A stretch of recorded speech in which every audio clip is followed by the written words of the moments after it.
The QMJHL Entry Draft represents a special moment for young hockey players who dream of suiting up for one of the league's 18 teams. In 2010, this special day occurred at the Centre Marcel Dionne in Drummondville. But what about the players selected, their families, and all the frenzy that surrounds them during the course of the day? What do they really go through? Here's an inside look at the QMJHL Entry Draft and a player drafted in the 6th round by the Cape Breton Screaming Eagles, William Cochrane. Drafted out of Esther Blondin College, William Cochrane happily put on the Cape Breton Screaming Eagles uniform and was then introduced to the team staff members. Although everything goes by fast and there are many people to meet, William can't wait to share this unique moment with his family. Paul McDonald, the team's president, took the time to meet William's mother and the rest of the family. He was also his guide leading to the team's kiosk located near the arena. As William enters the kiosk area, he is quickly greeted by friends and relatives that are proud to see him get one step closer to playing in the Quebec Major Junior Hockey League. William and his parents then head to the academic advisor booth where Gary McLean, a former teacher in charge of the Cape Breton Screaming Eagles educational program, will explain the organization's philosophy regarding school. First of all, once again, congratulations for being selected into what I think is as good an organization as there is in the Q. We're really proud of what we do in Cape Breton, not only from the hockey aspect, but certainly in all aspects, education, community involvement. This is my 3rd draft. I'm a retired school teacher and administrator, and was very fortunate to be able to kind of fall into this position when I retired from my teaching career, and I love it. It's two things I love are hockey and education, and I'm able to combine them into a great job. So. My predecessor was a guy named George Bailey who built the program from nothing, and I certainly like to recognize the great job that George did, and I've just kind of tried to carry on the very high standard that he set. A couple of things before we kind of get into the actual education part of it. Being a Cape Breton Screaming Eagle in Cape Breton is a big deal. When you put on that uniform, a lot of responsibility comes with it. You're a role model in our community, and I see these million-dollar athletes on TV saying, well, I didn't sign up to be a role model. Well, in Cape Breton, when you put the Screaming Eagles jersey on, you become very high profile.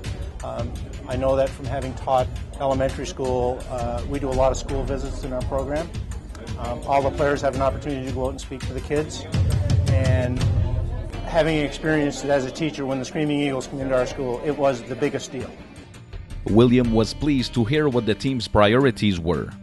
Well, we spoke about school, about the fact that it was a really important aspect for the Screaming Eagles, and everything we heard was really fine, and I have the same, I think the same way than this organization concerning school. His father Daniel felt the organization was serious about school. I was totally impressed by Gary's approach. We didn't talk about hockey, we talked about education. And as I said, my wife is a teacher, and Gary's an ex-retired teacher, so they got along pretty well, and we kind of connected at that level. So hopefully William's going to have a great season and play Cape Breton for 4 years and come out of there with a university degree. Gary McLean made sure that the parents understood that William would also be supported by the coaching staff. If you play hockey for the Cape Breton Screaming Eagles, you go to school. And that comes from our head coach and general manager, Mario DeRoche.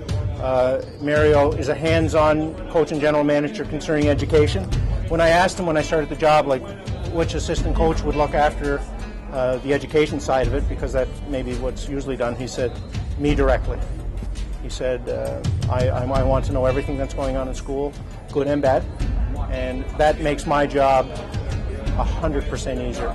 Mario is involved with the school. He keeps me informed of what I'm never surprised. A trade in the paper, I will know.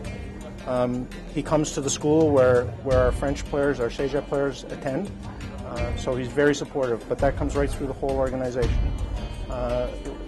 You'll often hear in Cape Breton that it's not just hockey players, it's about the person. And that's not just idle words, that we live that every day. So, after all these discussions, does Daniel think Cape Breton will be a good fit for his son? I think it's going to be a fantastic fit. William is fluent, he's bilingual, so English and French. They have a strong academic program we were just explained. So for us as parents, the two things that are most important is having a well-rounded kid. So education is very important, and playing hockey for him is his dream. So we're getting the best of both worlds. Now that this is all said and done, what is William's first impression on the team that drafted him? Well, it's a really big honor to be drafted by the Cape Breton Screaming Eagles. It's a really nice organization. I had an interview with them, and I really appreciated everything they said, and it seemed to be a great organization. It's now time to get back to the team's kiosk, where William will take pictures and celebrate this special day with his family and, of course, with his new extended family, the Cape Breton Screaming Eagles.